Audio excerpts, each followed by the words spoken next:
Hello friends, आपका बहुत बहुत स्वागत है हमारे चैनल सरकारी नौकरी में। जैसा कि आप स्क्रीन पर देख पा रहे हैं, इंडियन कॉन्स्टिट्यूशन जो अपना भारत का संविधान है, जिसके अंतर्गत भाग 3 जिसमें मूल अधिकार को दर्शाया गया है, जिसके अंतर्गत अनुच्छेद 12 से लेकर अनुच्छेद 35 तक आते हैं। आज हम इस वीडियो में अनुच्छेद 28 के बारे में जानेंगे समझेंगे।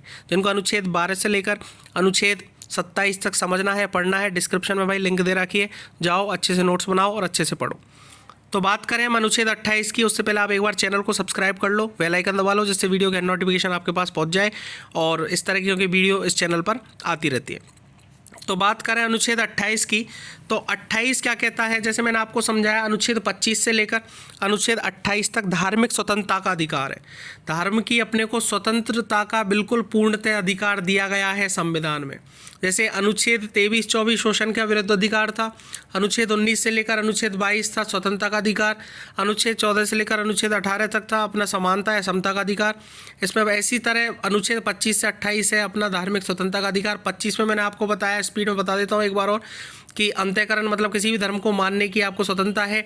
कोई भी धर्म का कार्य कर सकते हो, अपने रिवाज मान सकते हो, किसी धर्म का आप प्रचार कर सकते हो, व्यक्तिगत स्वतंत्रता दी गई हुई है। अनुच्छेद 26 में जैसे धार्मिक कार्यों का प्रबंधन, कोई मंदिर बनाओ, मस्जिद बनाओ, चर्च बनाओ, किसी मंदिर की स्थापना करो, उसकी जो संपत्ति है, वैधानिक खर्चे आप उसको एक धर्म पुण्य कार्य में लगाओ, ट्रस्ट बना सकते हो, ये सामूहिक स्वतंत्रता दी गई है। अनुच्छेद 27 मैंने आपको बताया कि जो धार्मिक कार्य हेतु जो भी जमादान होता है, जो भी कलेक्ट होता है या कोई दान पेटी में आता है, वो बिल्कुल टैक्स फ्री होता है, लेकिन एंट्री फीस मंदिर मस्जिद या फिर कोई भी धर्म जो भी है उनका जो संस्थान है वो लगा सकता है।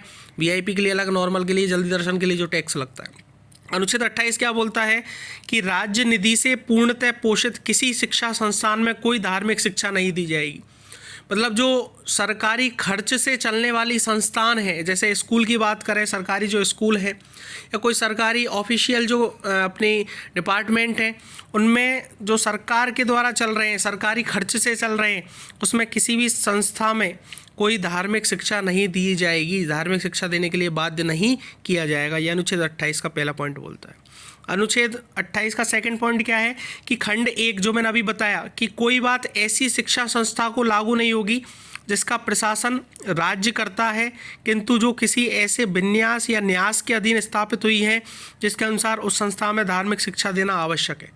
ये बात बोली है कि सरकारी खर्च से चलाने के लिए जो भी संस्थान हैं, जो भी चलती हैं, उनमें धार्मिक शिक्षा नहीं दी जाएगी, परंतु कुछ ऐसी सरकारी खर्च से चलने वाली संस्था है तो उनमें क्या होता है कि ऐसा भी बाध्य नहीं है कि आप सरकारी खर्च से उस संस्था में आप धार्मिक शिक्षा नहीं दो। बहुत सारी संस्थाएं ऐसी है जो सरकार चलाती है, राज्य जैसे कानून बनाती है धर्म को बढ़ाने के लिए, सामाजिक स्थिति संतुलन में रखने के लिए, तो वहाँ आप इस तरह से धार्मिक शिक्षा दी जाती है। ठीक है, तो इस तरह से राज्य इसके लिए भी बाध्य नहीं है, लेकिन प्रेशरली जो सरकारी खर्च से चलते हैं उन संस्थानों में धार्मिक शिक्षा नहीं दी जाएगी। इसके बाद थर्ड पॉइंट पे बात करें, राज्य से मान्यता प्राप्त या राज्य निधि से सहायता पाने वाली शिक्षा संस्था में उपस्थित होने वाले किसी व्यक्ति को ऐसी संस्था में दी जाने वाली धार्मिक शिक्षा में भाग लेने के लिए या ऐसी संस्था में या उससे संलग्न संस्था में की जाने वाली धार्मिक उपासना में उपस्थित होने के लिए तब तक बाध्य नहीं किया जाएगा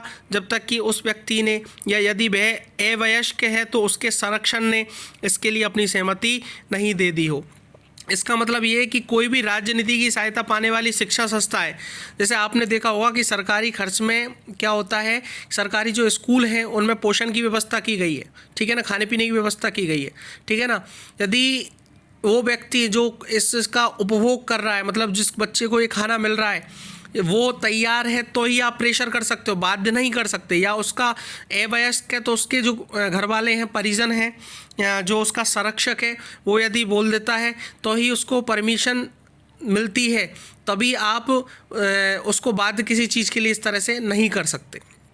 ठीक है, तो ये अनुच्छेद 28 का थर्ड पॉइंट बोलता है। कुल मिला के बात यह है कि जो भी सरकारी खर्च से चलने वाली संस्थान है उनमें धार्मिक शिक्षा नहीं दी जाएगी, ये बाध्य नहीं किया जाएगा इस चीज़ के लिए, ये अनुच्छेद अपने को 28 बताता है। ठीक है, और ये पॉइंट भी मैंने आपको बताया सेकंड पॉइंट, तो कोई ऐसे शिक्षण संस्थान है जो राज्य सरकार चलाती है, प्रशासन चलाता है, तो उसके अधीन जो भी विन्यास या न्यास के अधीन स्थापित हुए हैं तो वहाँ संस्था में धार्मिक शिक्षा देना आवश्यक है, तो बिल्कुल दी जा सकती है, वहाँ इसका कोई भी विरोध नहीं किया जाएगा। अनुच्छेद 28 यही बताता है, और अनुच्छेद 25 से लेकर 28 तक धार्मिक स्वतंत्रता का अधिकार कंप्लीट हुआ। Thank you very much.